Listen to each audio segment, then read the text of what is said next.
then you can then be a solution. If you don't know what the problems are, then you cannot be a solution. And so some people say, well, I don't even want to think about all the terrible things that are happening. Well, I'm sorry, you have to think about it. You have to know about it. So then you can make steps to resolution. If you don't know what your problem is and your goal, you can't take action. Is that right? Not positive action, because you must know what you're facing. And so therefore, there's a lot of depression today. How many find that? More so? Or is it because people spill their guts more? I don't think so. Some people don't speak about it, but they look depressed, and they look ill. They look emaciated. They look like they're suffering.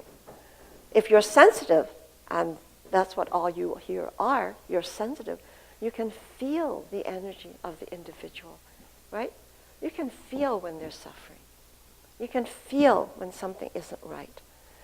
And so if they ignore the fact that they're facing such horrendous challenges worldwide, the energy, then they don't know why they're depressed. And this is what I bring up to my clients all the time. Some of this, well, I live in this wonderful little community, and just ignore what's going on. That energy, that world energy, doesn't come and say, hey, oh, there's this little community, this nice little community. I'm going to go around it, right? Or organic farming, right? Talking about organic farming. I question whether anything is totally organic farming. Because again, you have seeping water from all sources, right? As long as you have chemicals elsewhere, that water is going to come. It's not going to, oh, this is an organic farm. Let's go around the other way. Or the air that has got all these chemicals in, which we're guilty about, suddenly comes to this organic farm and says, oh, I got to go around. So don't be fooled by what you sort of see in this little encapsulated. It's nice that you have this nice community, but be aware that you are part of the whole. Today, we cannot look in our backyard only. It is global. It is not just global, it is planetary. It's all the different planets that are involved, which we know nothing about and which we know something about. And so you must open yourself up in order to heal yourself.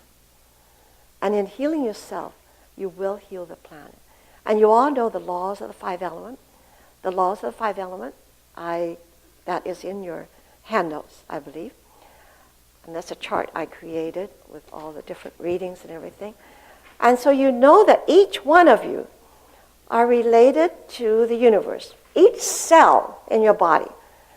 But in the laws of the five elements in Chinese medicine says each organ has all these relationships. A certain planet, a certain tree, a certain animal, a certain plant, a certain time, and a season, and a certain emotion, and a certain color, and certain sound, and your taste.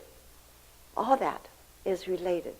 It's a microcosm within a macrocosm.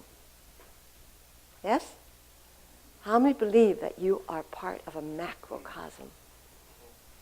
And so therefore, if you are an essential part of a macrocosm, then you yourself is very important. How many think you are important? Again, half the hands come up. You are important because theoretically, you are part of the universe. And as I said, God is in you, so you are God. And with this theory, you aren't just part of the universe. What are you? You are the universe. Please remember these. You are the universe. Because I look out here now, It's wonderful knowing the laws of the five elements. I can see where the hearts are sitting. I can see where the spleens are sitting. I can see where the kidneys are and the bladder. And I can see where the lung and the large intestines are. Yes? Because of the color. How many have gotten up and you had laid out what you're going to wear the next morning? If you plan ahead.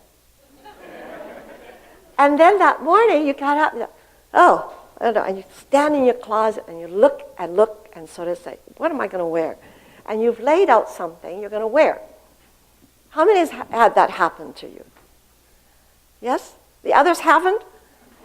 Or you're just too tired to put up your hands?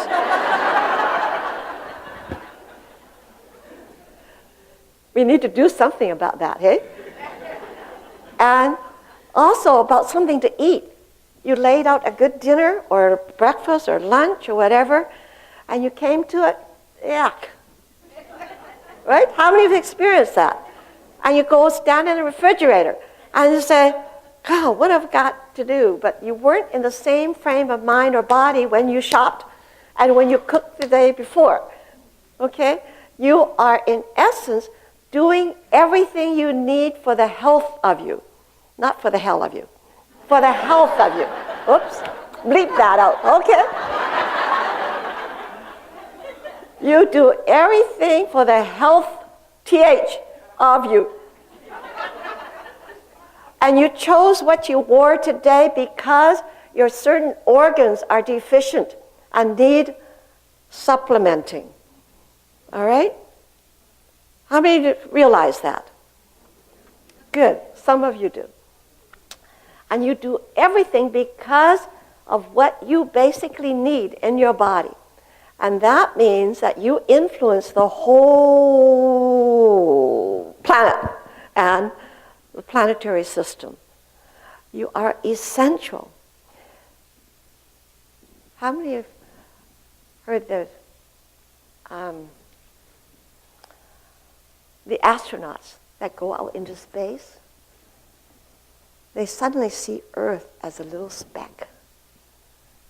And it's like they thought it was so important. You know, like we're big, we're the biggest thing, human beings, you know, the biggest thing on Earth. And they suddenly realize how, if you take it from the planetary standpoint, that we're just a little speck. Is it important? If the Earth was missing, what would happen to the whole planetary system? It'd go all askew, wouldn't it? And you are an essential part of that planetary system.